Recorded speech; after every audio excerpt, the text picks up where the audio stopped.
Revolution knows no compromise. Revolution overturns and destroys everything that gets in its way. Which side are you on? Which side are you on? You are watching Breakthrough News, and this is the Freedom Side. One of your co-hosts, Eugene Perrier, here as always, alongside my intrepid co-host, Rania Khalek. Rania, as always, great to be back with you. It's great to be back on with you, Eugene. We are into, the 6th week of this horrific slaughter in Gaza? Yes, we are into the 6th week of this just unbelievable genocidal reality where over 11,000 people who have been killed, and you add in the numbers who are wounded, we're just into tens of thousands of lives that are either ended or changed forever.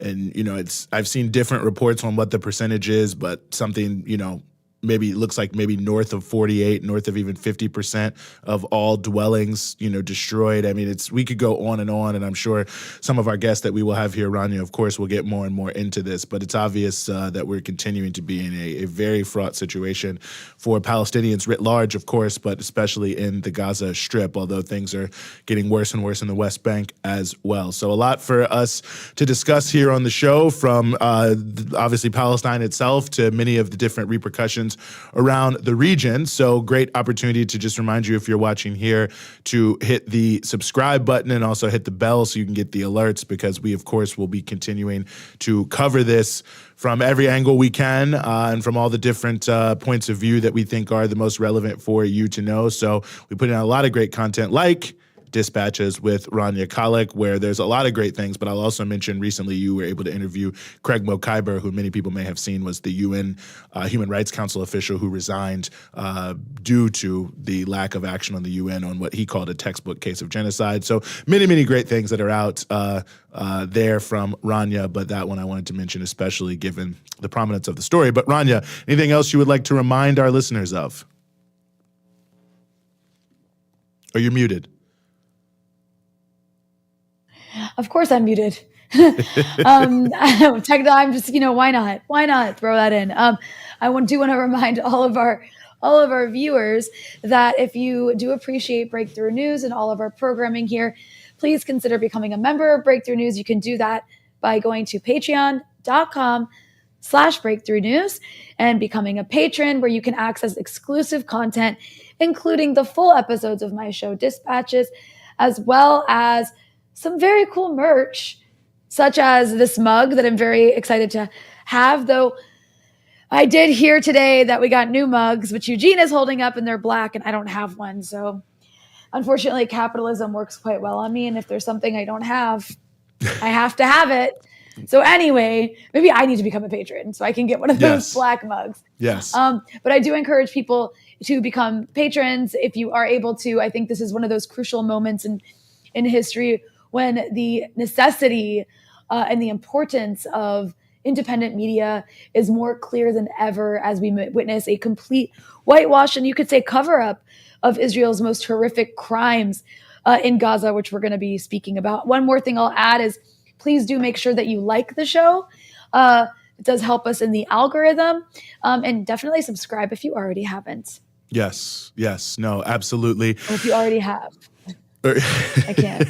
Just subscribe. If you're not subscribed, you're subscribing, whatever the right exact nomenclature is there. I heard you loud and clear on that one.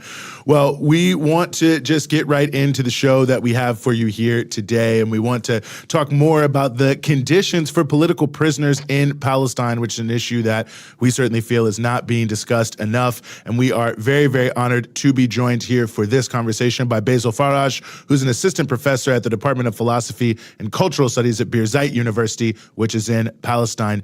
Basil, thank you so much for being with us. Thanks, Eugene. Thanks, Rania, and good to be on the show. And thanks for all your work. I mean, it's amazing, and I hope it's changing the discourse. Well, we hope the same, and it's really great to have you here, and I think an important topic to really be talking about at any time. But of course, we've seen in the West Bank the number of people being arrested every single day. It only seems to increase significantly. So those who are being, held in prison, by the Israeli authorities, their situation, their conditions, very important to know about. And I guess I was just hoping maybe you could give us some framing on this issue. We've talked about it a little bit on the show, but how many people are being swept into this system, and what are the laws around it? I mean, give people a sense, if you can, of just sort of some of the basics on this. Yeah, thanks, Eugene. So before I answer that, perhaps it's important to note that imprisonment and carcerality, and actually the space of the prison itself, has constantly been central to the Israeli settler colonial project. This is not only attested by the sheer number of prisoners. I mean, we're talking about an estimate of 1 million who have passed through Israeli Zionist prisons since 1948. And of course, in addition to that, we are talking about a system where there's a dual legal system, and much has been written about this, right? I mean, a military court system, military orders, and a civilian law that does not only inherently discriminate between Palestinians and Israelis, but it also inherently criminalizes and racializes Palestinians as inferior, as less humane, and as inhumane as well. And I mean, we've all heard the testimonies from these settlers who describe Palestinians as human animals.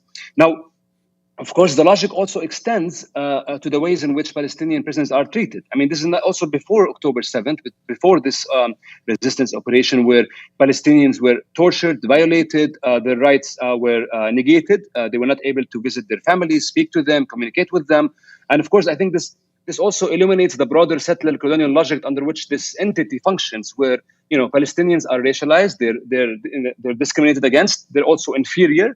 And I think we're witnessing this in this sheer cruelty in what's happening inside the Gaza Strip and the West Bank. Now, specifically to speak about prisons, it's important also to note here that before October 7th, before this resistance operation, Israel has been systematically torturing and violating prisoners' rights. I mean, this has been much written about.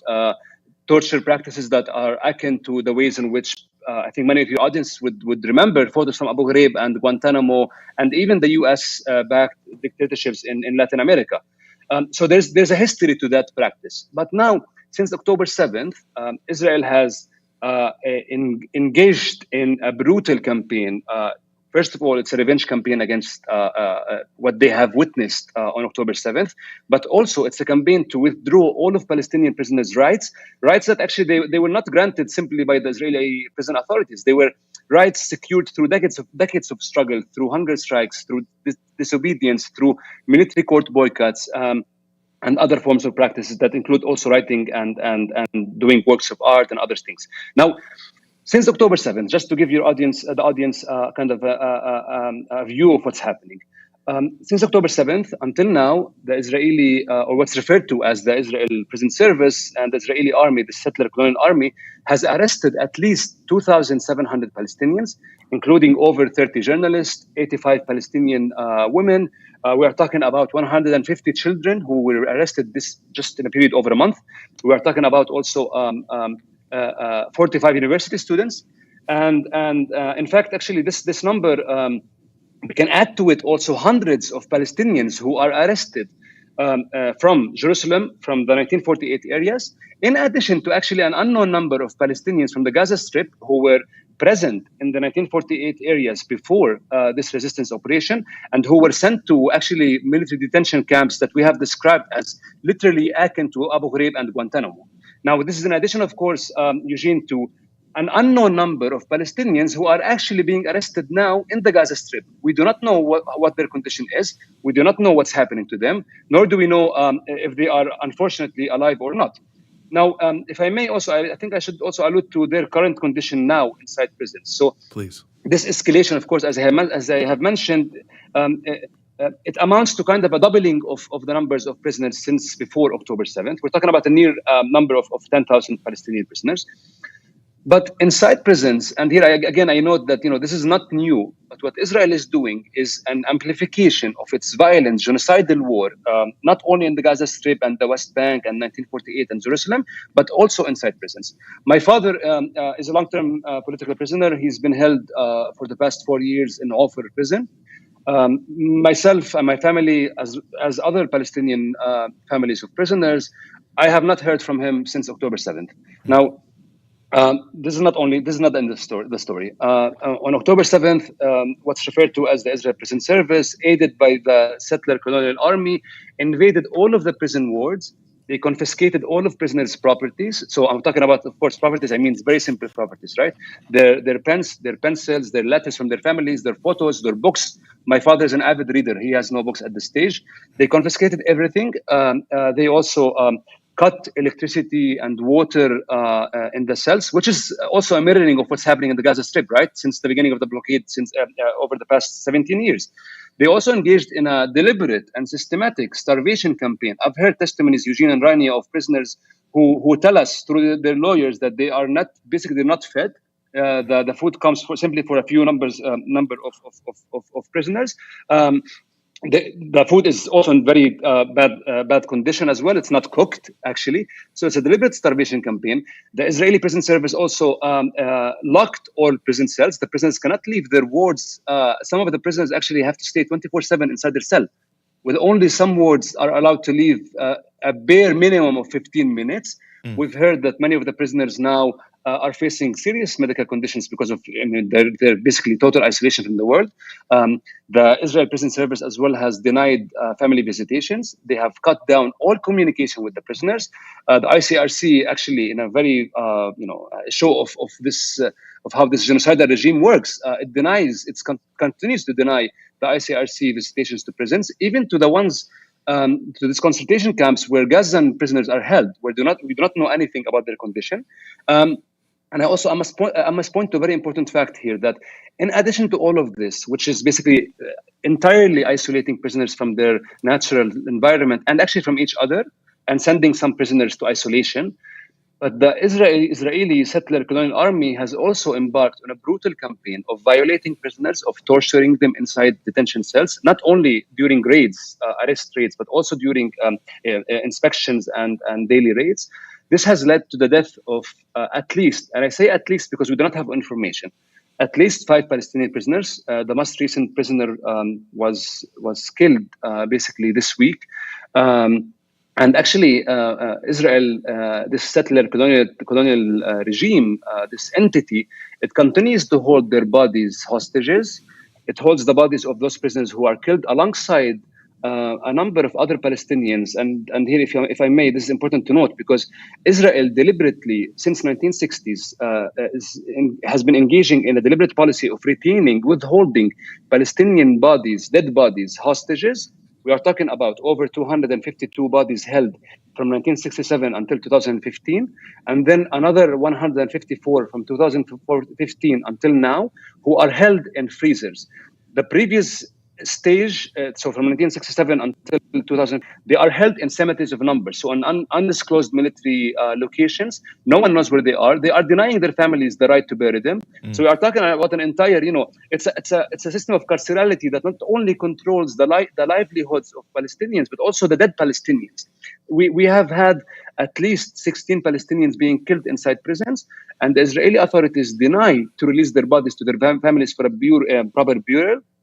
And this is also aided, Eugene, by a Supreme Court ruling in 2019. Of course, I say a Supreme Court ruling with much doubts, because the state functions with this kind of facade of a legal system, right? A theatrical legal system. But it has been withholding the bodies because they say that we can hold these bodies as leverage when negotiations happen, when negotiations take place. And then they come and tell us about hostage taking and this kind of using these terminologies. So just to kind of before I turn it back to you, to say that Israel has been engaging in this genocidal war across the Gaza Strip. We have, as you have correctly mentioned, it's insane that it's ongoing for the 6th week in a row. But inside prisons also a war is taking place. I say a war because Israel is not only, this entity is not only engaging in brutal force, but also it's deliberately killing Palestinian prisoners because they want to take revenge, because it's also that's how this settler colonial logic functions. And I think it's important to highlight this because every day our worry and the family's worries increases because Israel, as we know, is a murderous state. It's a genocidal state. And we have been witnessing this for the past 75 years. I mean, it's really frightening what you're describing because obviously Israeli leaders are expressing genocidal intent over and over and over again, and they are in charge of the people they want to genocide in so many different ways, whether it's this horrible onslaught in Gaza or whether it's the various zones of occupation and imprisonment across the West Bank or whether it's actually being in prisons. So I'm just curious, are there any mechanisms at all left to help prisoners?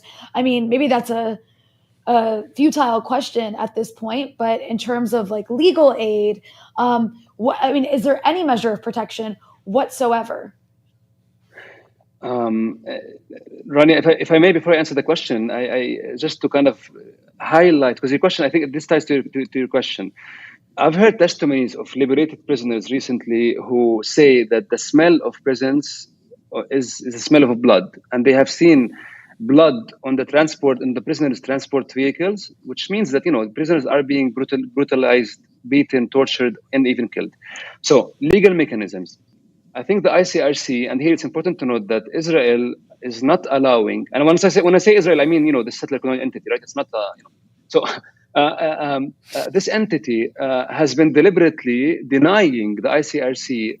Actually, they have not just denied it. They told them straight out that you cannot visit any Palestinian prisoners unless you get our hostages out, unless you tell us how our hostages, their conditions are. And basically, there are no legal mechanisms because even the lawyers themselves, according to Ad-Damir, which is a human rights organization working here, it's a Palestinian organization, they have been facing severe restrictions on lawyer visits. One of my colleagues, who was a lawyer,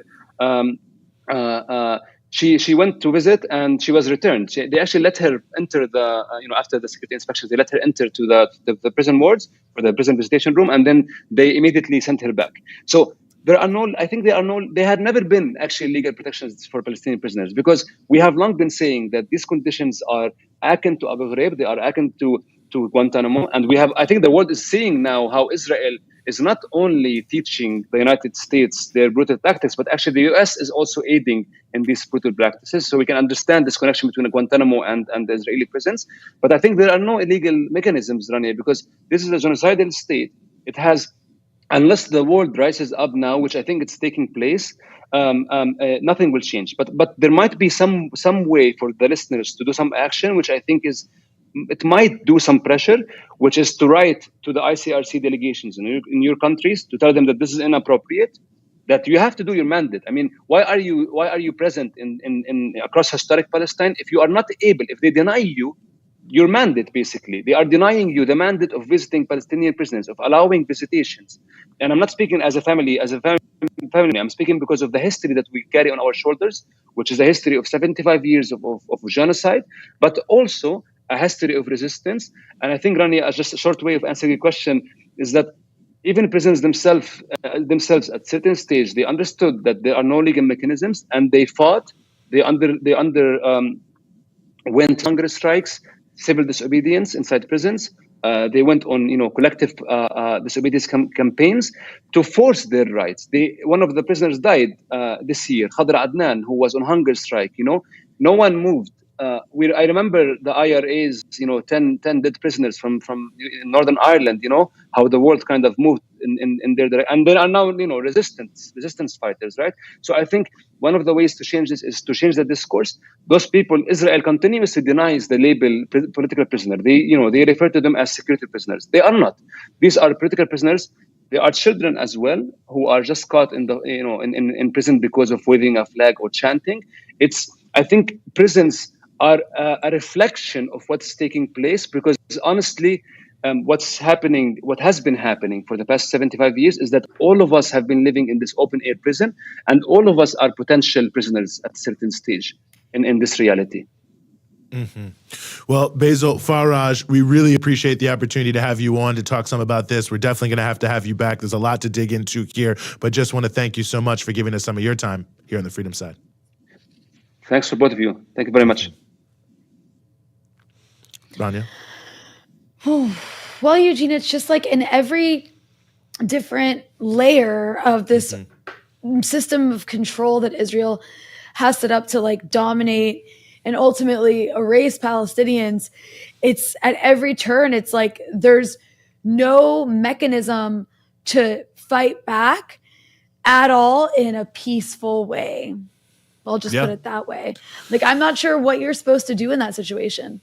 No, I think you're making a very, very good point. I mean, when there is no, and I think, this is a theme we've tried to pick up quite a bit, I think, on the show since October 7th, on the shows we've had since then is, when there is no recourse, when there is no legal recourse, when every international institution fails to take action, when every country that has the ability or the power to intervene chooses to either not intervene and or actually facilitate your oppression, you're in a situation just like the Haitian slave, just like the indigenous people of the Americas, just like the people of Algeria, and of course, just like the people of Palestine, where, ultimately you're in a situation where you don't have a choice but to make yourself heard in the language that is understood by those who are doing the oppressing and the exploiting. So I think another great example of that, and real big thanks to Basil. Before we move on, also just want to quickly shout out Alicia and Abdi for your donations during that last piece we had there is Basil Faraj, of course, who is speaking about the issue of political prisoners. We want to move now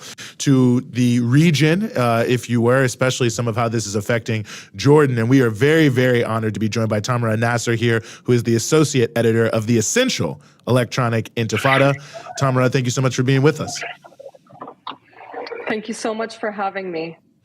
Well, it's a privilege to have you. And I guess the first question I'll just ask you is, I think to the extent people know it, Jordan has had relations with Israel for some time now, is I think thought to be, relatively close in there. But of course, there have been a lot of tensions bubbling up from the population who's very, very angry about what's happening to the Palestinians. Some people saying Jordan could potentially change its relationship to Israel in some of the elements of normalization. How likely do you think that could be, which would be certainly a big sea change in geopolitics? I don't think it's very likely in the grand scheme of things, but just in the past few hours before this show, there were some rare positive news. The Jordanian Foreign Minister Ayman al-Safadi announced that Jordan won't be signing a deal to provide energy to Israel in exchange for water. This was planned to be ratified, I think, this month or next month.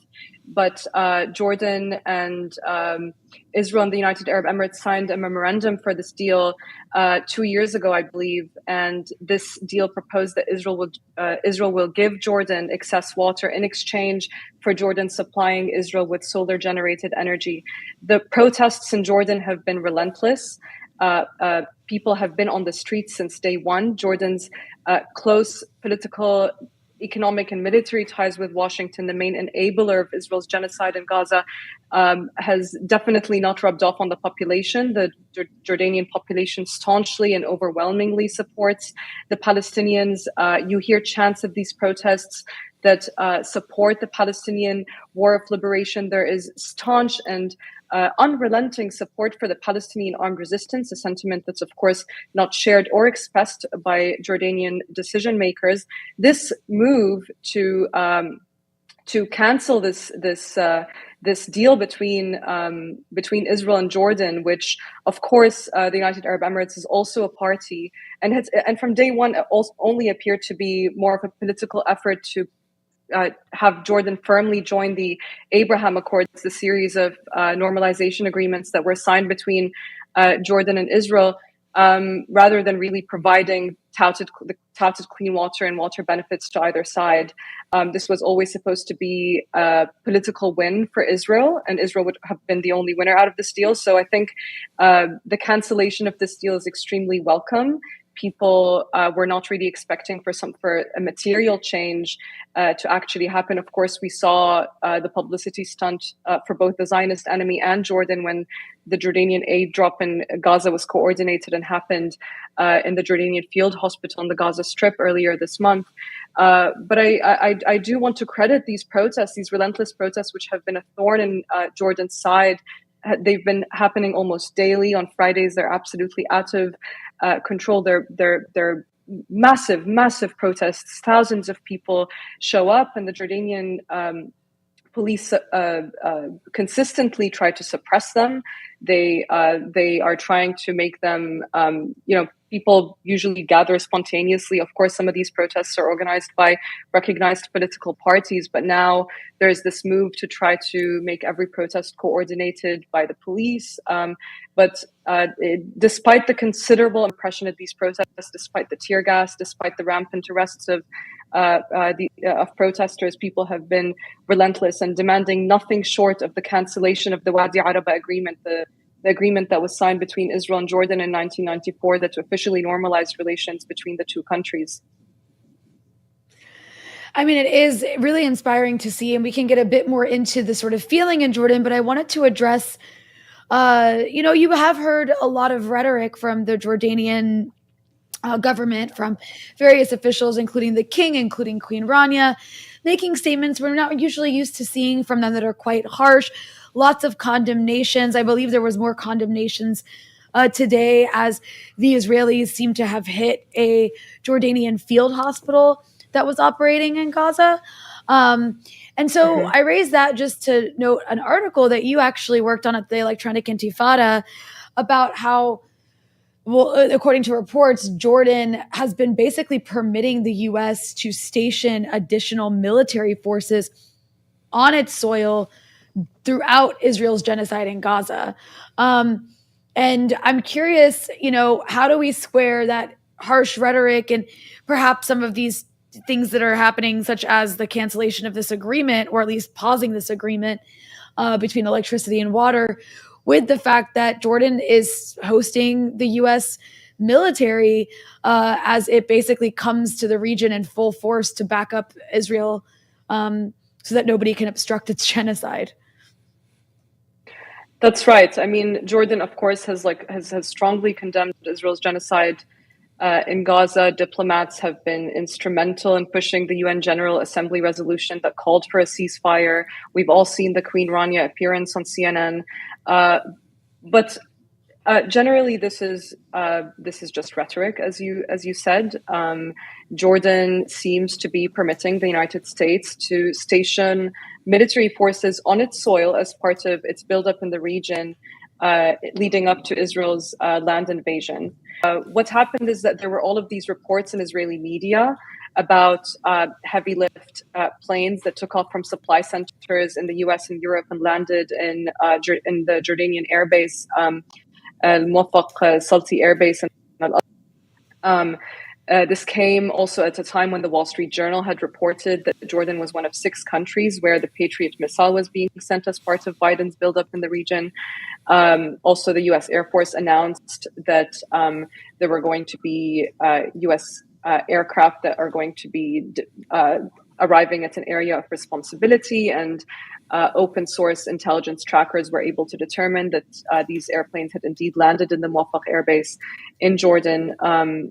And of course, the Jordanian army came out with a statement following a lot of these reports, including ours, and they denied that Jordan was being used as grounds for the U.S. to transfer supplies and ammunition for Israel to use in its bombing on Gaza, which is not something we have lent any credibility to. I don't think it makes any logistic sense whatsoever. That's not really what we wrote about, and it's actually what the Jordanian army does not deny. That's very interesting. They pointedly do not deny the reported arrival of those U.S. warplanes in Jordan.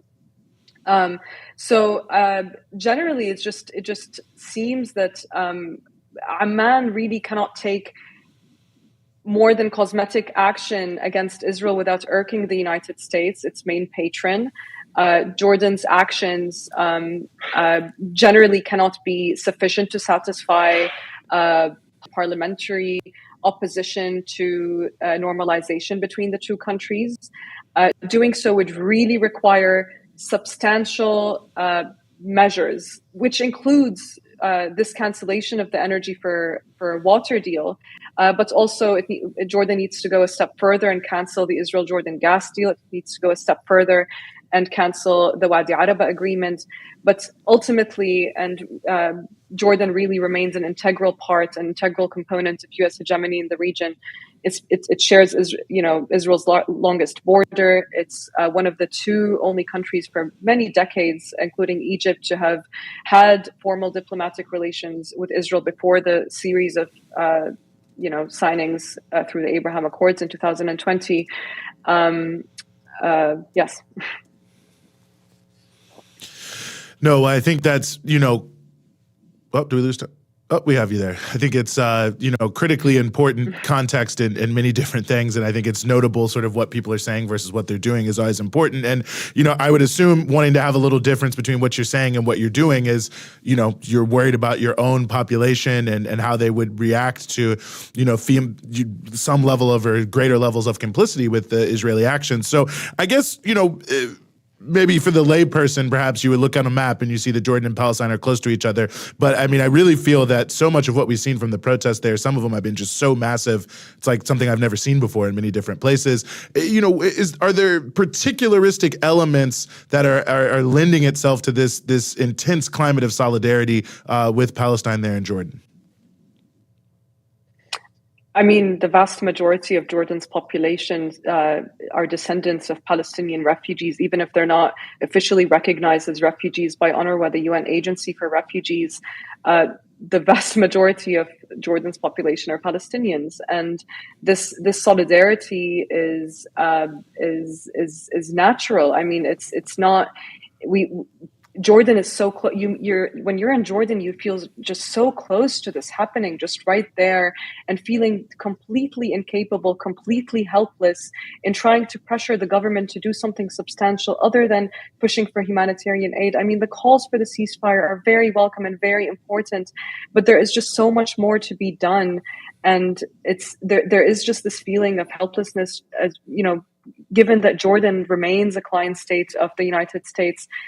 To do something substantial to help end this Israeli genocide in Gaza. So it's really it's second nature. It's the Palestinian question is a regional question. It's a regional cause. It's a struggle against not just liberation from Israeli settler colonialism, but from this U.S. hegemony that keeps Jordan within the fold of the United States and Israel to be used in that way. That stands out as well is there was an attempt. I mean, this is more speaking of Iraq as well, but there was this attempt of like Iraqis trying to go to the Jordanian border, and I'm just curious, as far as like the feelings go, you're talking about this feeling of obviously much of the Jordanian population is of Palestinian descent, so it's like very close to many people's hearts and minds, but at the same time it does seem like there's a reorientation across the region that at least I've noticed. I'm speaking to you from Lebanon. Like there was a period of time before October 7th where people were kind of like, oh yeah, Palestine's kind of a thing of the past. I mean, I don't think Iraqis were thinking about it too much. I'm not sure if Jordanians were thinking about it all the time, but it does seem like the region, at least on the ground in the streets, seems to be united in the fact that actually, no, this is the central issue of this region for A, B, and C reasons. And so I'm just curious if that feeling is there in Jordan of not just of how we feel as Jordanians, but like as Arabs. Absolutely. I mean, I don't think there was ever a question that the Palestinian struggle was the central cause in the region. But I think what was proven on October 7th is just how, I mean, the sheer strategic and military failure that Israel underwent in on that day was just showed Jordan Palestinians and everyone in the region that this monster that we thought was the most vaunted our region was rooted in a matter of hours, and I think this gave people hope that actually we are not condemned to live within in the shadow of our enemies. We're not condemned to live in the shadow of being client states. That freedom is actually very close. It's very capable. The armed resistance has developed. There is something to be said about that. I think I don't think there was ever any doubt that Palestine was the cause, but there was always this feeling of helplessness. You talk to people and they say, "Oh, it might never come back, and we might never return." But I think October 7th really showed people that Israel is not the vaunted army that we once thought it was. Well, Tamara Nasser, Associate Editor of the Electronic Intifada, really appreciate you helping us sort through all of this and giving us some of your time here on the Freedom Side. Thank you so much for having me. I appreciate you guys. Mm-hmm. Rania? Well, Eugene, it's interesting. The little cracks we see, they may seem small, but it took a long time to get those little cracks. And imagine how much Israel had to do to make these little cracks happen. And it's not just in Jordan, it's in other parts of the region. I mean, last week we talked to somebody from Egypt, feeling on the ground there. It seemed for a long time there was no way to even have a slight difference between the governments in these countries and where the U.S. stands. You're starting to see some daylight. Yeah, no, you really are. Many different fronts, Tunisia, Iraq, everywhere. I mean, and obviously Yemen, Lebanon. It's quite something to see. And even here in the United States, of course, all around the world, from Indonesia to London, we're seeing huge, massive protest. And we want to talk a little bit more about this global uprising in solidarity with the Palestinian people by welcoming here to the show once again, Leanne Foulahan, who is the Education Director at the People's Forum and an editor at 1804 Books. Leanne, thank you so much for coming back here to the show. Thanks so much for having me back. Well, the honor is all ours. And when we spoke, it was just before the November 4th events in Washington, D.C. that I'm sure many people saw. And I know there's been some days of protests after. So I'll just ask, how did it go on November 4th? And what do you think it says about the state of where things are concerning solidarity with the Palestinian people? Wow. Well, November 4 went incredibly. There were hundreds of thousands of people coming from across the country. We knew ahead of time that people were coming from all around the country, but actually to see it happen in real life was so incredible. At least 300,000 people were there in DC in person that day. I think that's actually a conservative estimate. We've been studying the aerial footage. There must be more than that. And people really came because with the energy and with the high spirit, it was really a demonstration of the urgency, the strong will, the mood of the public opinion that is right now very much with Palestine. We've been talking over the past couple of weeks about how public consciousness is really rapidly changing, and how the White House has been unable to manufacture a narrative that would keep Israel as the main, point of sympathy for the American public.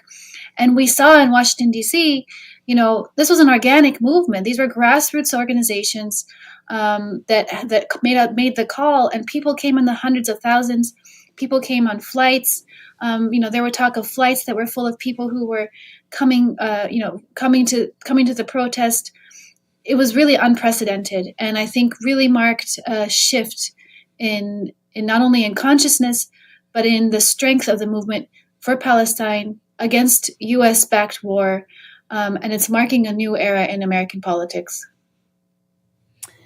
And, Leanne, we've seen a lot of complaints by various institutions that are involved in heavy Israel lobbying, such as the ADL, for example, which of course masquerades as this civil rights organization, when in fact it's quite the opposite of that. It's like a pro-segregation organization.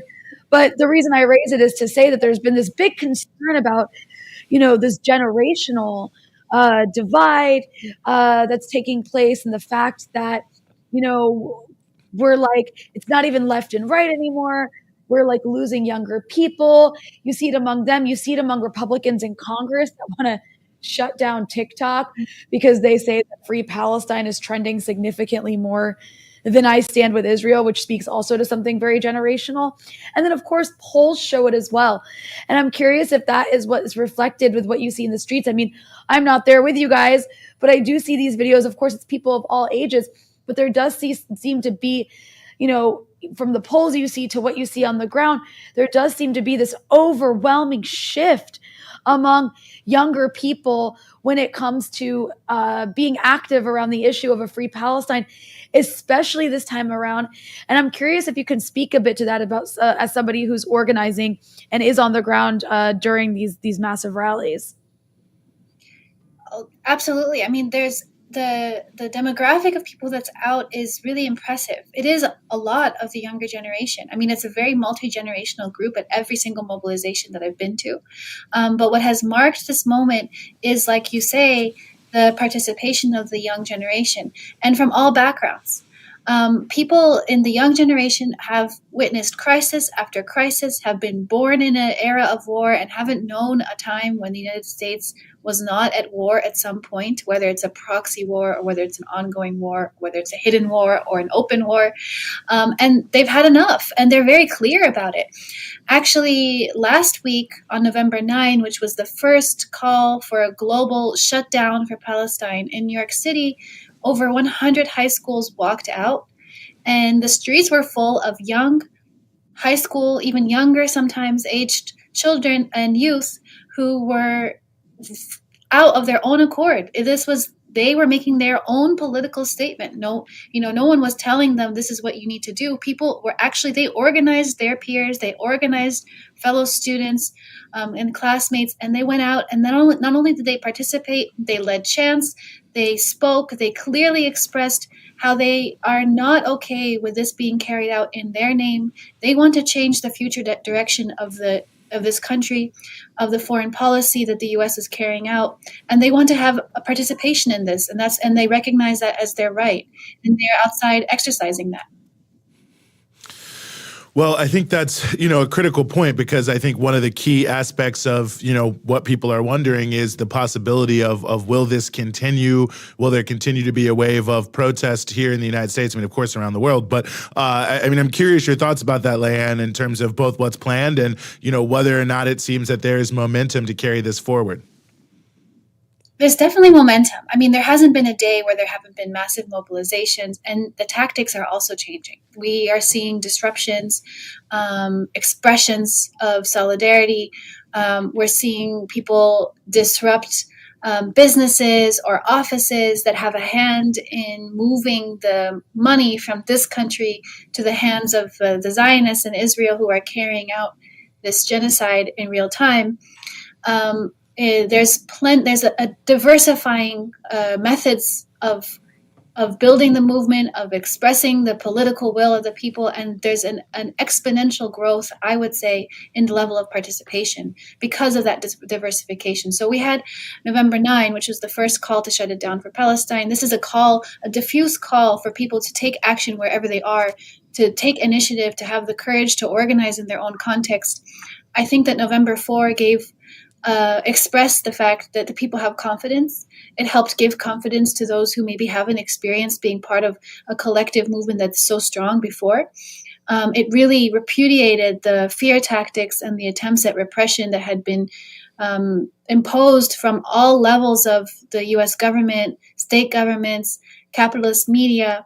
It really changed the fact. It put the Zionist narrative on the defensive, not the offensive. And that really empowers a lot of people, because that's something that was done by the people. We can't underestimate the impact of mass mobilization. It has not only changed discourse, but it's making an actual impact on what the ability of the U.S. government to maneuver. The White House has been backed into a corner. It doesn't really know what to do at this point. It doesn't have confidence in Israel's ability to win the war quickly. And the longer it takes, the more outrage there is, the more disruption there will be to daily life and to the all-important economic structures and functioning of this country.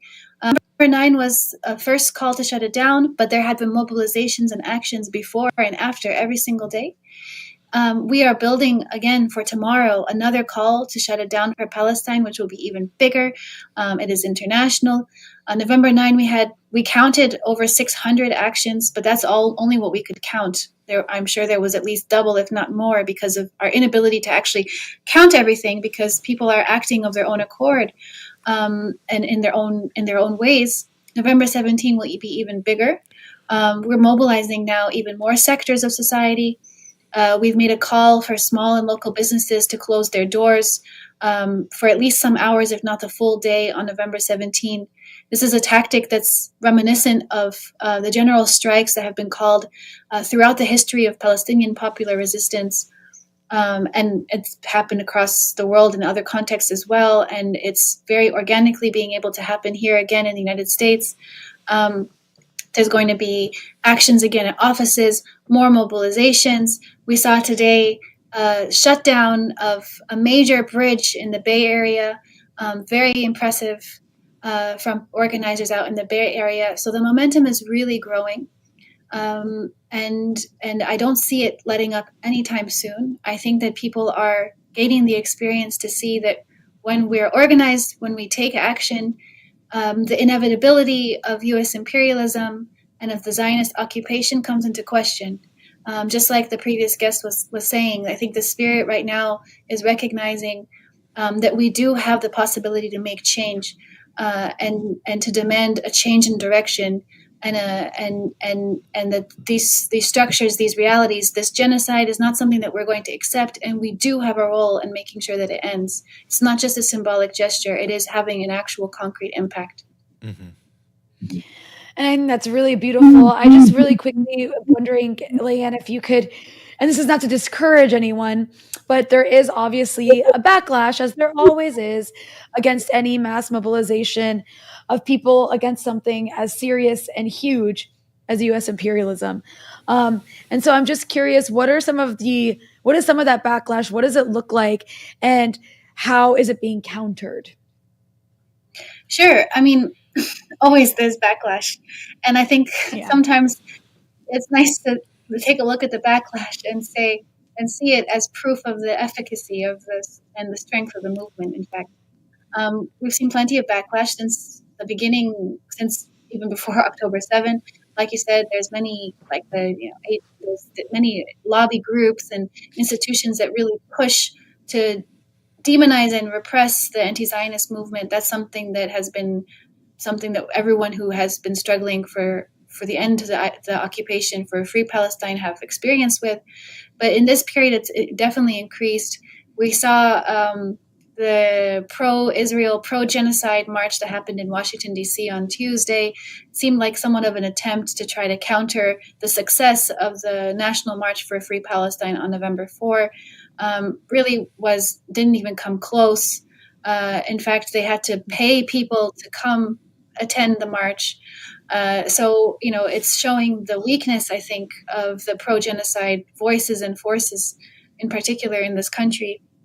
And we've also seen, in particular, towards the People's Forum, there's been another wave of right-wing media attacks on the People's Forum, trying to make some insinuations that, this is some sort of foreign-controlled conspiracy, that the pro-Palestine movement is funded by Chinese interests. Just really absurd conspiracy theories here, not based in reality, and intended to demobilize, to oppress, to strike fear. But I mean, the wave right now, the momentum is not something that can be stopped by these efforts. I mean, these are really very, very puny efforts, if I can say, in the face of a tidal change, and of a movement that is willing to not only take the streets, but to stay in the streets until they see their demands met. This is now a question of humanity versus genocide, and people are choosing a side. And the backlash is not at all making the impact that it would like to make. I'll say one more thing. A lot of backlash has been happening on campuses against students in particular. And, this is something that's been true historically, but students are also turning the tide. We are seeing students mobilize. Campuses are exchanging with each other and are building not only counters to the suspension of groups like SJPs and JVPs, but they're building mass mobilizations.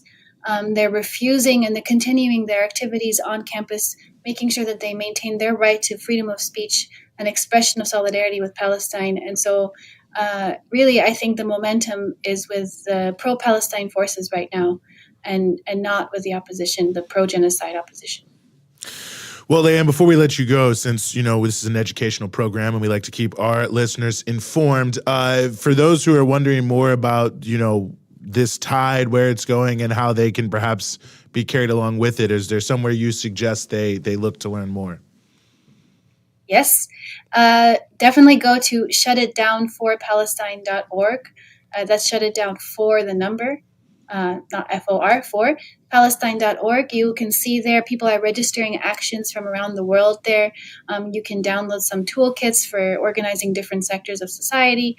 And you can get involved with the groups that are making the call and any group that is endorsing. The initial groups that are making the call are the Palestinian Youth Movement, Answer Coalition, the People's Forum, National Students for Justice in Palestine. But there have been many groups who have joined the call, who have endorsed. And we really encourage everyone to visit the website, get involved in an action near you, register actions near you, and join the organizations that are going to help keep this movement going. Because we're in this for the long term. We want to see not only a stopping, a cessation of the Israeli bombardment and a ceasefire, but we want to see an end to the occupation. And we're confident that we are going to get there. Mm-hmm. Leanne Foulahan of the People's Forum and 1804 Books, thank you so much for joining us here on the Freedom Side. Thank you for having me. Mm-hmm. Rania? Well, Eugene, it's so important that people get involved if they haven't already, and continue to show up because it matters. It matters. It might seem like it doesn't, but it absolutely matters in putting pressure on these psychotic officials who eventually will have to give in. And we've seen it happen in some parts of the world already. You've got Macron now being like, oh, we need a ceasefire. You've got Justin Trudeau feeling the pressure and saying this needs to stop. And eventually it will be the US. And that is, I believe, a result of people in the streets. Yeah, I think so for sure. And I think this is an important lesson, really from all liberation movements throughout history, where the multiplicity of actions, including protests, boycotts, strikes, all the different elements of it, and in some cases, in some struggles, like say India, for instance, South Africa, armed resistance as well. But in the context of all these various things, of course, they always say it makes no difference. But when you go back and you read the histories, of course, when the record books are open and people are giving their memoirs and so on and so forth, the one thing you see is that they were feeling the heat majorly and that it massively affected their opinion and their decision making. So to some degree, the perception that is created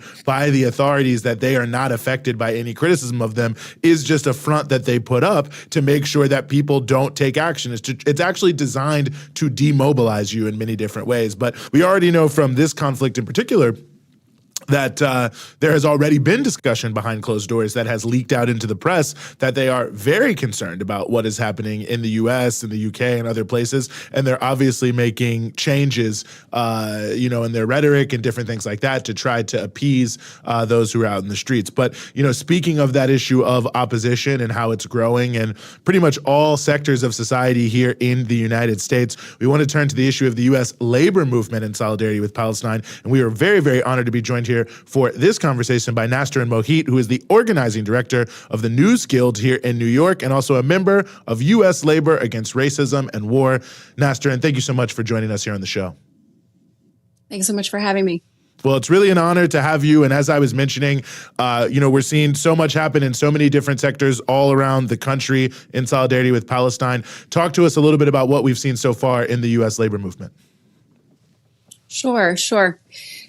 So I think what we're seeing across the labor movement is a very similar dynamic that we're witnessing across the U.S., where we know and we are seeing that thousands upon thousands of rank and file workers across this country, when they see and hear and learn about what is happening in Palestine, they are horrified.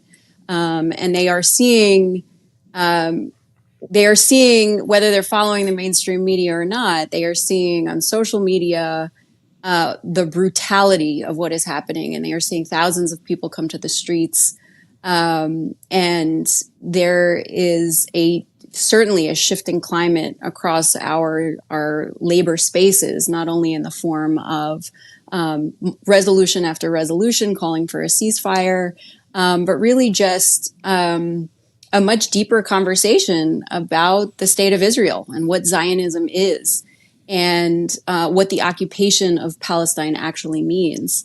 And so similarly, we are seeing if not a complete silence from labor leadership, but full and unequivocal support from some U.S. labor leaders for the state of Israel, which has been the status quo in the labor movement for decades. Labor Zionism is a very strong force within the movement. There's a very long history, which I won't go into detail here. Folks can certainly Google it and check it out themselves. But it's an important history to understand why there has been so much silence and complicity from the labor movement. And so we are seeing a real seismic shift across the labor movement. And you're seeing every day a new resolution passed calling for a ceasefire. But what you're also seeing is that the language, even just a few weeks ago, when some of the initial statements started to trickle out calling for a ceasefire, you're starting to see some of these statements, the language in these statements really strengthen and really acknowledge the brutality and barbarism of this genocide unfolding before our eyes, and calling for a boycott and divestment and sanctioning of the state of Israel, a call to stop arming Israel, which is the call that has been made of us by the Palestinian trade unions. They put out a call on October 16th asking for unions across the world to stop arming Israel, to stop transporting arms to the state of Israel, to stop military research, to pass resolutions within their unions. So we are, as a U.S. labor movement, in consideration of that call that has been made of us by the Palestinian labor movement, the call for a ceasefire is the absolute bare minimum that we can be putting forth. But we also know, as organizers within the labor movement, that we do have to meet people where they are, and we have to start these conversations somewhere. So if it starts around a call for ceasefire, we know that is a starting point, right? We want to appeal to folks' real deep humanity, that we want the bombs to stop dropping on Gaza, but we also use that as a starting point to have a deeper conversation about what it means to be funding this genocide, where our tax dollars are going, and really to educate further on the occupation of Palestine. No, I think that's all so important. And you mentioned the issue of, yes, rank and file workers are, talking about Gaza, and you have, certain resolutions being passed. And I imagine, and you can correct me if I'm wrong, but I imagine there's a divide from the maybe bigger unions in terms of the people who run them, as there has been in the past. Has that been the case this time around? And how is that being dealt with? Like, I know when it comes to, for example, the American Federation of Teachers, there's been, ongoing controversies over the years of the leadership going on these visits, these propaganda tours to Israel. I assume maybe the AFL-CIO leadership might be doing the same thing. I'm not entirely sure. But, Israel does do a good job of co-opting the leaders of really, really big institutions on these propaganda trips to Israel. And of course, that's not exactly with what rank and file workers might be supporting. So can you maybe talk a bit about that divide and how it's being handled? Yeah, absolutely. I think, the UFT is a perfect example. The AFT, actually just yesterday, the AFT chapter here in New York City just shot down a ceasefire resolution. And you compare that to the Chicago Teachers Union, which passed, I think it was about a week and a half ago, passed a ceasefire resolution. I think this really underscores, the conversations are happening across the working class, right? Whether you're represented by a union or not, but certainly within our union halls, rank and file members, whether they be teachers or Teamsters or nurses who are looking at the bombs raining down on every hospital in Gaza. They are having these conversations, and many times they're coming to their leadership and saying, why are we staying silent on this? In the same way that Americans across the country are coming to their senators and their Congress members and they're saying, why are we not calling for a ceasefire? So we're seeing a lot of those same dynamics. And so leadership has to hear from the rank and file, and they are hearing from the rank and file. But I think this is where it goes back to, again, leadership having there are very, very strong connections between many of our unions and the state of Israel. And that is what we're chipping away at. I think it's incredibly important to highlight the hypocrisy of the AFL-CIO in saying that we are not taking a stand on this issue and actively silencing labor federations from putting out statements, which they did several weeks ago when a state fed in Olympia, Washington put out, a pro-ceasefire statement, and they were asked to take it down immediately. And you contrast that to the AFL-CIO's position on Ukraine. And you contrast that to the many unions that put out statements denouncing the aggression of Russia and extending solidarity to the working class of Ukraine, changing their Twitter profiles to the Ukrainian flag, holding panels and forums on the crisis in Ukraine. And just a few years later, at complete silence on a genocide that is unfolding before our eyes. So the contrast could not be more stark. This is not an issue of whether labor leaders can speak out on this issue. It is a complete lack of courage and morality in the face of injustice. And so if labor leaders are not going to speak out about the genocide in Gaza and the occupation of Palestine, then they need to feel the pressure from the rank and file. And so that's the purpose we certainly feel we are serving right now at U.S. Labor Against Racism and War, in that we're trying to convene as many rank and file workers as possible across the country, connecting with our union siblings across the world on this issue, to really push from the bottom up so that union leadership has no choice but to take a stand on this issue in the same way that our elected officials have to feel the pressure from the bottom up. Mm-hmm.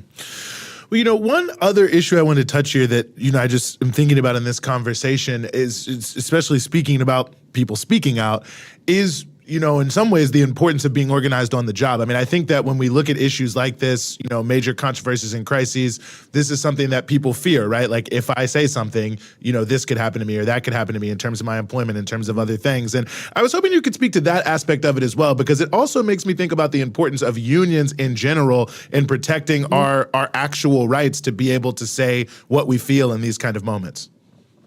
Right. Yeah, absolutely. Yeah, we have, this is now, I think, day 41, right, since the assault began.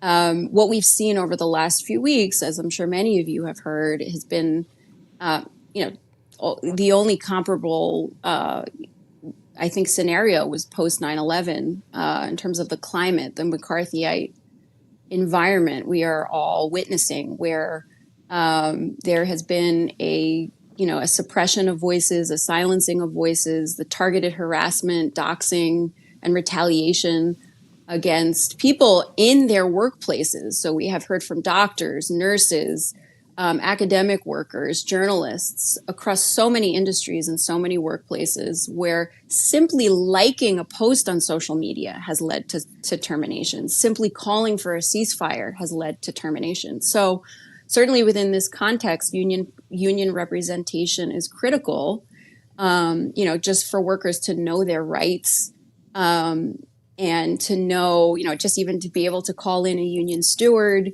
in a meeting where, a manager pulls you in and says, hey, I saw so-and-so on your social media account. Could we talk about this? But aside from just individual rights as workers, we know that our real power rests in our numbers, right? So in any workplace, coming together with your colleagues finding other coworkers, talking to them about these issues.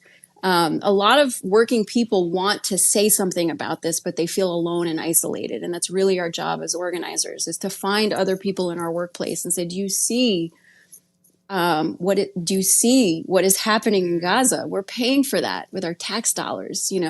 When we're suffering as a U.S. working class, they never have any money for our schools and our roads and our hospitals, but they always have money for war. So getting together other like-minded folks in your workplace, that is where the real power is. But certainly a big piece of the work that we've been doing is really just educating workers on what their rights are. If they have a union in their workplace, knowing when to, invoke their Weingarten rights, right? Their right to have a steward in a meeting. So that is a lot of the kind of know your rights training that we've been doing. But we know that at the end of the day, workers will feel more comfortable and confident talking about these issues in their workplaces if they have other coworkers with them and they have that strength in numbers. Mm-hmm. Yeah, I think that's all super important. And one last thing I just want to know, is there like a place people can go for resources on if they end up in a situation that you're describing? Yeah, I think so. If you're not represented by a union, obviously, there are a number of really amazing organizations out there. Palestine Legal is one of them. You can look them up. I'm not sure what their handles are. Obviously, they are completely inundated right now with cases. But if you don't have union representation in your workplace, it's definitely a great great resource to reach out to. You can reach out to our organization. Our Twitter handle is Labor Fights Back, @LaborFightsBack. And we have resources on our website just on how to have organizing conversations, some explainer videos on the situation in Israel-Palestine. And you can absolutely get in touch with us if you have any kind of circumstance in your job that you want to kind of talk through, work through. We've just been trying our best to really connect workers across industries so that they're not going at this alone, and that we are building a movement across labor in support of the Palestinian people. Mm-hmm. Nasser and Mohit, U.S. Labor Against Racism and War, thank you so much for giving us some of your time here on the Freedom Side. Great. Thanks for having me. Mm-hmm. Rania? Well, Eugene, that's definitely an aspect of all of this that I haven't really been following as much as I should be, because there's so many different angles to what's happening around activism when it comes to Palestine. But it's very, very encouraging that, rank and file workers are doing something to push for a ceasefire against this horrific genocide. Yeah, no, absolutely. American Postal Workers Union, those are people who work inside the post offices in America, put out a call for a ceasefire recently. I think we're going to see more from some teachers unions from what I'm hearing through the grapevine in the next couple days. So I think we're only going to continue to see this grow, just like, every form of resistance, because I think people are desperate to see this slaughter stop immediately and as soon as possible, and are increasingly willing to, do what they can, where they can, when they can to make that possible. And like was mentioned a little earlier in the show, for people who didn't see, worth looking up the Bay Bridge in San Francisco, which is totally stopped all day by a pretty powerful direct action protests. So we want to continue our conversation here about everything happening with this issue by welcoming to the show, it's our great honor to have him here, Omar Baddar, who's the Palestinian-American political analyst currently based in Washington, D.C. Omar, thanks so much for being back with us. Thank you. It's always good to be with you. Well, it's great to have you here, and I know you probably, like all of us, saw last night. There was what I thought was a powerful protest in front of the DNC. Part of what we're seeing of this major uprising in solidarity with Palestine. I mean, I guess that's my first question for you, because obviously the U.S. government is trying to hold on to its position at all costs of supporting Israel. But how important are these protests and are these actions in trying to affect and make change? Oh, they're absolutely critical. What you have right now is a pretty stark contrast between the position of the American public and the position of Washington. This pretense that the U.S. is a fully functioning democracy does not survive in the face of that kind of contrast. And what the political establishment and the elites would like to see is a situation in which people don't pay attention and ignore the fact that there is this sharp contrast between their policies and what the public actually wants. And these protests are forcing the issue on them. It makes them uncomfortable. When you see Aaron Mate confronting a senator on a train, these kinds of actions, getting in their faces time and time again and letting them know that facilitating the mass slaughter of children is unacceptable and cannot go unchallenged is absolutely necessary. And you see this grotesque smearing of protesters who, by the way, I know very well the organizations that have led the action last night between JVP and If Not Now. Those are organizations that are absolutely committed to nonviolence, and to describe them as rioters who are engaging in attack and describing them as Marco Rubio did as pro-Hamas protesters, it's absolutely disgusting, that kind of smears that is being directed on them. And it flips the reality on its head, because it is these members of Congress who are inside the DNC who are actually supporting acts of terrorism. There is no other way to describe Israel's mass and indiscriminate bombing of Palestinian civilians except terrorism on an absolutely unbelievable scale. And to describe people who are opposing terrorism as being supporters of terrorism, I think is Orwellian in a way that is really shocking and deserves to be called out. I think, Omar, one of the things that's really been interesting to watch as this plays out is the fact that there's also this internal dissent taking place, whether we're talking about in Congress, where you had hundreds of congressional staffers signing a letter calling on representatives that they work for to support a ceasefire, or whether you had, I think, was it 400 people who work in the State Department signed this dissent memo, basically horrified. And this was happening weeks ago too. We're now in week 6 of this horrific genocide. This was starting to flare up 2 weeks into it, maybe even sooner, because of how horrific Israel was behaving. And it's only gotten worse since then. So I'm curious if you can just speak to that aspect of the sort of internal dissent taking place. And I think in an unprecedented way. I can't remember a single issue where you've had so many people working within the U.S. government, and in some cases resigning from their positions over the policy on Israel's genocide in Gaza. Yeah, it's absolutely unprecedented. I mean, people don't dissent in that way over minor disagreements. Everybody understands that you air your disagreements quietly on the inside, but you present a united front out in public. And the extent to which people have been willing to put themselves on the line by expressing that criticism and making those letters public and letting everybody know that there is significant dissent within these institutions, I think is absolutely critical. And it tells you something about the climate within of people describing that, unlike any other issue, on this one in particular, internal debate is not allowed. Internal conversations that are inclusive, that consider all points of view, are not actually taking place. It is an admission that the official policy is indefensible. It does not hold up to scrutiny, because the second you have a serious conversation about it, you immediately confront the reality that Israel is engaged in war crimes that are just unprecedented, really on a scale that we have not seen before. You know, people still insist on calling this as a war. And if you're watching mainstream US media, they call it Israel at war. There is this centering Israel as the protagonist in all of this. When in reality, when you look at what happens in war, you look at what happened in Ukraine or Syria or just about anywhere else, the statistics on the deaths of children hover in the single digits per day.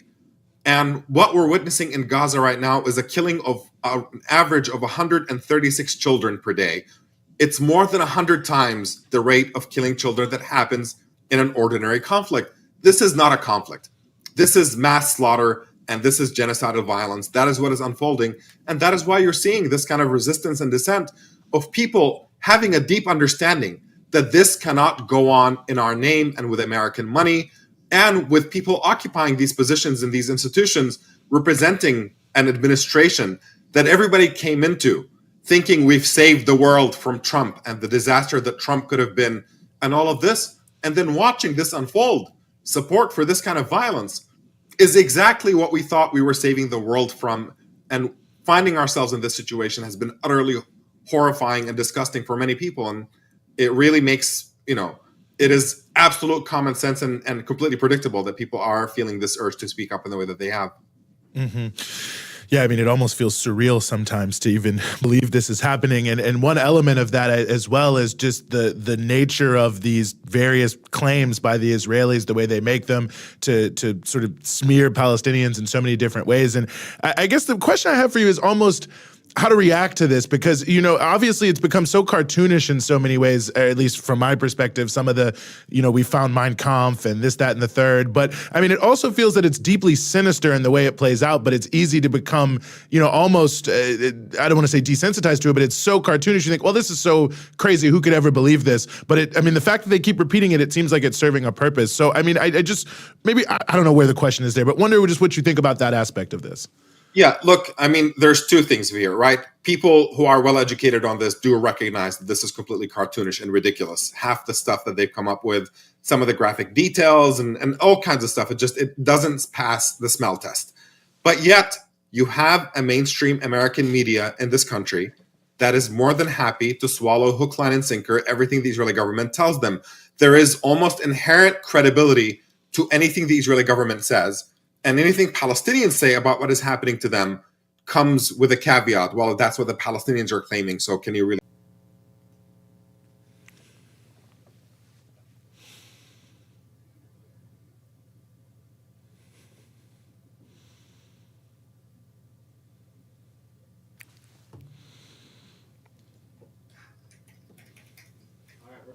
Already. I think we are here. We are back. I'm Eugene Perrier alongside Rania Khalek here on the Freedom Side on Breakthrough News. Thanks everyone for sticking with us through some technical difficulties there. And we want to just keep pushing forward here on the show because we are very, very honored to have with us the musician and journalist Lowkey. Lowkey, thanks for being with us. Thank you so much for having me. It's great to be here. Well, it's really an honor to have you, and thanks for sticking with us. And maybe let's start first and foremost with some of what's been happening in Britain. Of course, we've had, you know, historic demonstrations, 1 million people recently out on the streets of London, and of course, the government attacking those demonstrations. The Home Secretary, who is at the forefront of trying to demonize them, has now been sacked. Obviously, there is a failed vote for a ceasefire yesterday, but nonetheless, we can see things that are happening. So talk about the significance of what we're seeing there in Britain and in the United Kingdom in terms of people rising in solidarity with Palestine. I think, unfortunately, the last 3 decades has seen an integration of British intelligence with Israeli intelligence in an unprecedented way. You are talking about essentially a trilateral security state which rules the society, which is made up of the British establishment, the US military establishment, and increasingly Israeli surveillance proxies, really, of Unit 8200 in Israel's military intelligence. It's the surveillance unit which spies on Palestinian communications and blackmails Palestinians with that information. It's been able to insinuate itself in the infrastructure of different countries, and Britain has been one of them. So, for instance, our police hack phones using Celebrite, which is an Israeli company founded by alumni of Unit 8200. You also have the police relying on NICE Systems, which is a subsidiary of Elbit Systems, for its investigations. When you look at the British political elite, there are strong signs of it being compromised in many different ways. Suella Braverman was one example, the former Home Secretary who recently was pushed out. She has gone on record as saying that she has close relatives who currently serve in the Israeli military. When it comes to Rishi Sunak, for example, the Prime Minister, this is somebody who his family business, Infosys, which was founded by his father-in-law, and which his wife has £500 million worth of shares in, actually formerly had a director, Yuri Levine, who came out of Unit 8200 in the Israeli military also. And of course, Infosys has 200 employees in the political entity of Israel. And it signed a memorandum of understanding with Israel in 2012 that it would deepen cooperation. So really, when you talk about Britain, you're talking about a state that, on top of this, it has something called the UK Israel Tech Hub, which, get this, it's housed in the British Embassy in the entity of Israel. It's funded by the British government, and it is staffed by former Israeli military and intelligence personnel, and it exists for the purpose of procuring public sector contracts in Britain for Israeli tech companies. So get that. That's funded by the British taxpayer. So there is really a myriad of ways in which Britain is integrated with the Israeli intelligence elite. And unfortunately, it will take a lot more than hundreds of thousands of people on the street to break those chains. You know, Lowkey, you really start to wonder, what is the threshold? That was a question I kept asking myself the first couple of days after this started, was, okay, what's the threshold going to be? Is it going to be 500 dead children? It wasn't. It wasn't 1,000. It wasn't 2,000. I mean, we're saying we're now at 4,000, but there hasn't been any ongoing counting of the dead, because the ability to even do that no longer exists in Gaza at the moment. So we actually don't know how many more thousands of people have actually been killed. But it does seem like there is some pressure that is having an outcome. You see the president of France calling for a ceasefire. You see Justin Trudeau, who I saw that you shared earlier today. He has called for it to stop, but he's also being prosecuted for basically being an accomplice to genocide, which is, I think, fantastic. So I guess for them, it's 4,000 dead children. But you start to wonder, what is it for the UK? What is it for the US? Because you see all these reports, especially at least from the US end of things, that the US isn't happy with Israel attacking hospitals, but are just kind of shrugging their shoulders. I'm not sure I entirely buy that. But I'm just curious your thoughts about what is the threshold, as we're just witnessing week after week of horror, after hour of horrors and atrocities. Well, I think that is the correct question at the beginning of any of Israel's military escapades, is to ask what is the threshold, because there were testimony given by anonymous actors within Israeli intelligence less than a year ago, where they stated exactly that at the beginning of every military adventure, there will be an exact number of dead people that they will stop at. Now, unfortunately, there have been those in this country who have an umbilical-like connection to the Israeli security establishment, who have thrown around numbers like 40,000. Now, I'm not saying that to imply that that is what would happen. I'm saying that's the kind of numbers that people have been mentioning, and their justification for that kind of number is claiming that that is the number of active fighters in the Palestinian resistance faction that they claim to be targeting at this stage. So they say that is in consideration that that's the fighting force which is on the ground in Gaza, then that is an acceptable number to go for. Whether that is actually an indication of what is sustainable and is possible and will have international and even domestic consent to it is, I guess, another question, and something that all of us will have to work on pushing back against.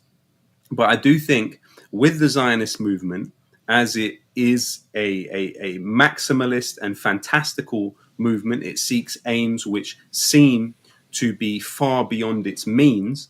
At the moment, we can say, and this was a leaked document that came from the Israeli Ministry of Intelligence, they see the idea of pushing 2 million Palestinians out of Gaza into the Sinai Desert as a possible scenario. They are trying to bribe Egypt into accepting those numbers. They have built up support in the US and in the European Union to actually foot the bill for that and to build a tent city that those people could be pushed into. And in order to achieve that, if you are the Israeli occupation forces within that tortured logic, they are clearly following a line to do that. And that is, you make the area as uninhabitable as possible. You attack all infrastructure that could provide ways for life to be sustained. You horrify people. You do.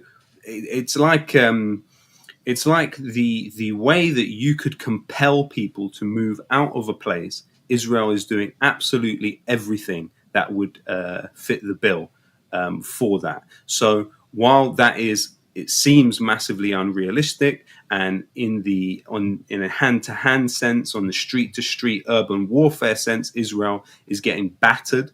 The truth is that the Israeli military is used to attacking and bullying grandmas at checkpoints in Al Khalil in Hebron. It's used to dealing with unarmed teenagers in Al Quds. It's used to sniping civilians on the fence in the 2018 March of Return. It's used to using drones to bomb civilian targets. It's used to bombing people from F-16s and F-35s. It's not used to hand-to-hand combat on the streets, and we are seeing that play out.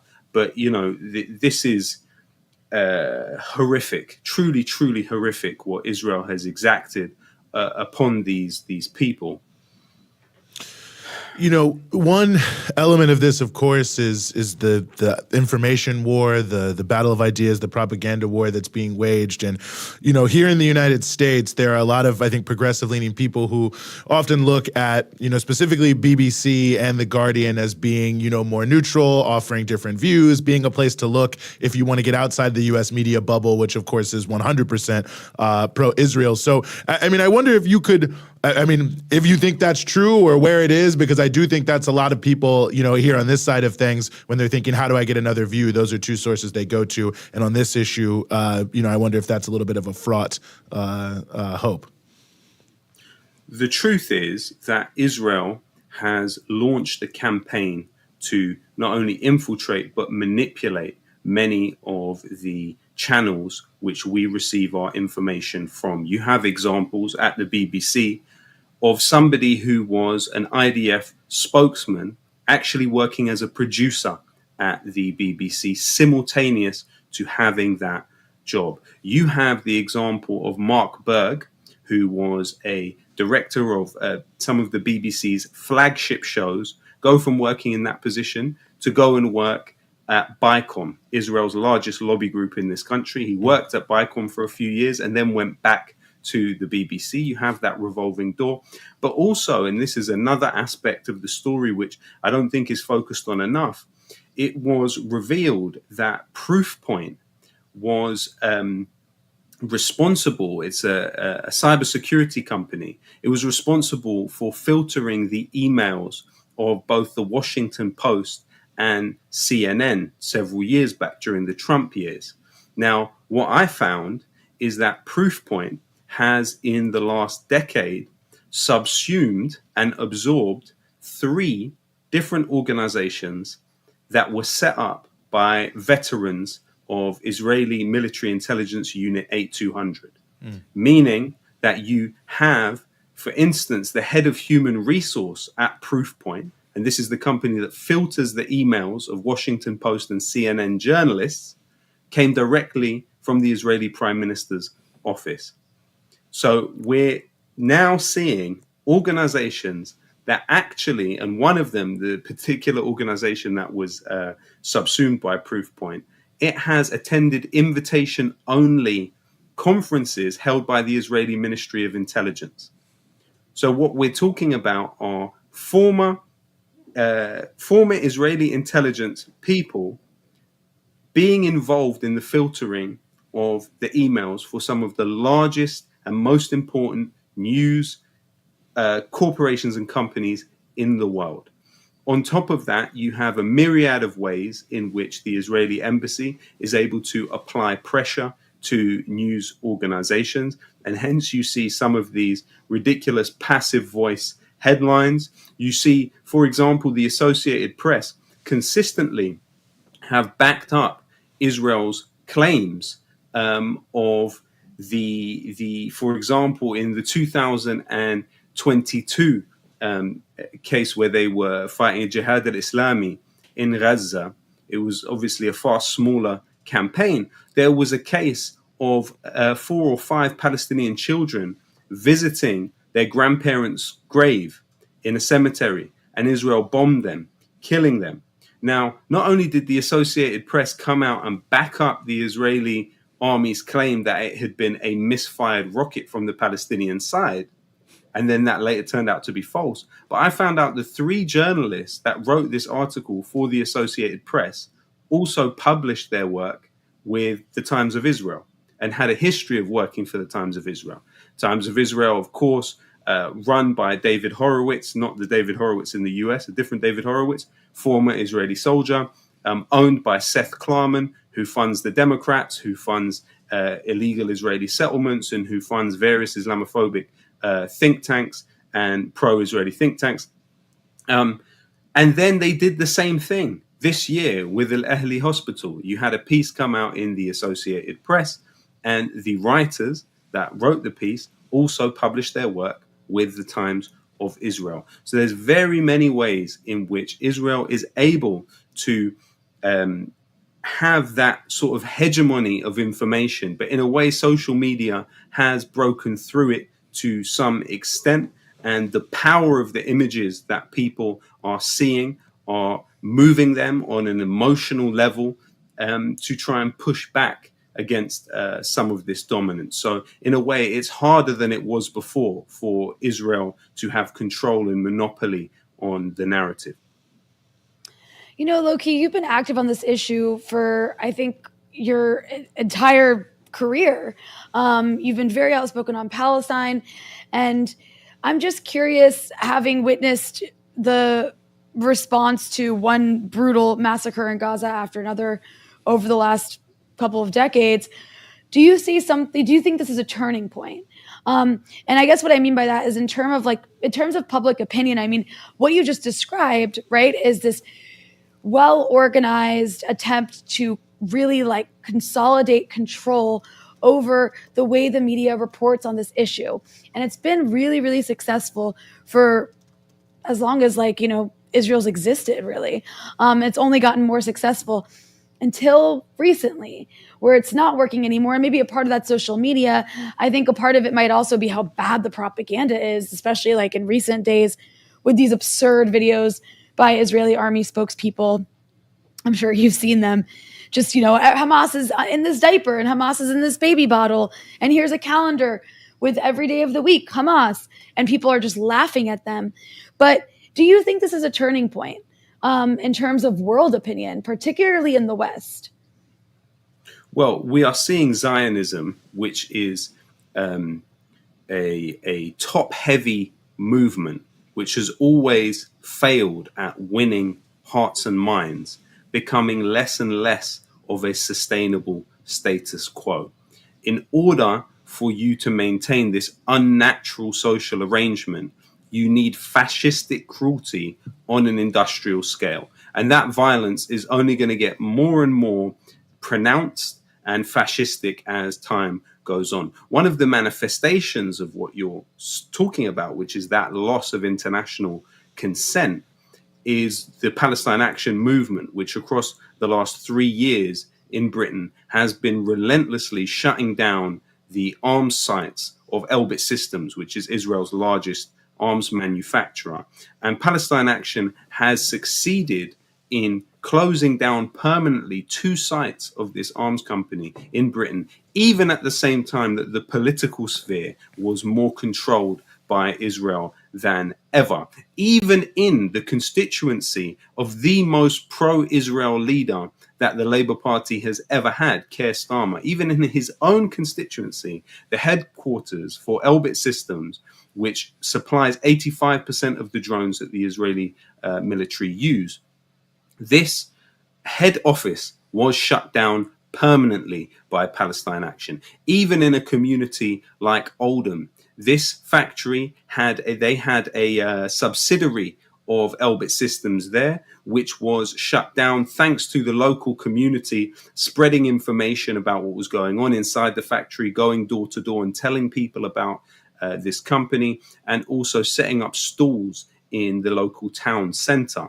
That in tandem with Palestine Action organizing actions to shut down what was in the factories, you also saw the British Ministry of Defence cancelled £280 million worth of contracts with Elbit Systems for the very reason that they stated of operational sovereignty being somehow weakened by working with Elbit Systems. All of that is thanks to the activity of Palestine Action. And essentially, Palestine Action is a channel for that energy which exists in the streets. As you've seen, there are hundreds of thousands of people in this country who ultimately feel very, very passionate about Palestinian liberation.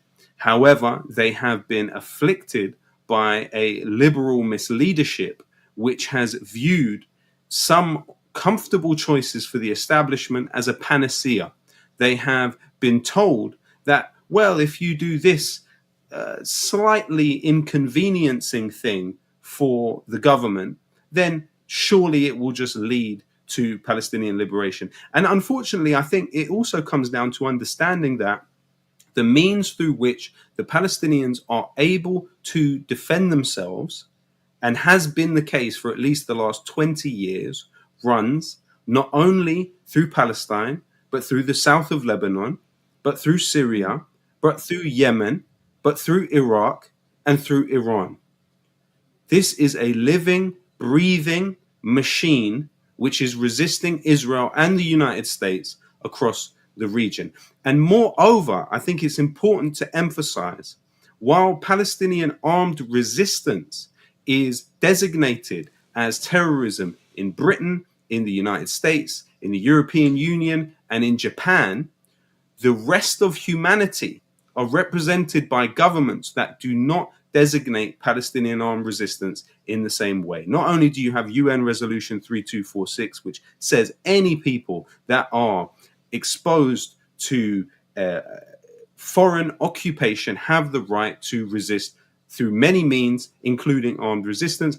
But also, we are literally talking about governments like the government of China, which represents 1.4 billion people, almost 20% of humanity. You're talking about even the government of Turkey, that represents about 80 million people. The government of Iran, the government of Pakistan, which represents hundreds of millions of people. You're talking about the government of Russia. These governments represent a larger section of humanity and do not designate these groups. So what you're seeing is the clashing between the old world and the new. The vast majority of humanity perceive themselves as post-colonial subjects who have emerged from colonialism, and they see themselves in the Palestinians. Real quick, before we let you go, where can people find your work? You can see it on Twitter, on Instagram, or anywhere else. Right on. Musician and journalist Lowkey, thank you so much for joining us here on The Freedom Side. Thank you for having me. Mm-hmm. Rania? Well, it's always a fresh of breath air to hear Lowkey speak. He does a really good job of laying it out, just the very cold facts and how it is. So I always appreciate that.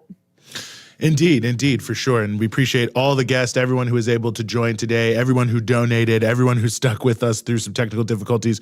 Really appreciate you as always. And of course, we will have much more coming for you as we continue on multiple different platforms, including Rania Khalek's dispatches. So make sure you hit subscribe, make sure you hit the bells so that you get the alerts. Go to patreon.com/breakthrough news and become a patron. Get a great mug like this, or in green, which Rania has. Also great and looks great.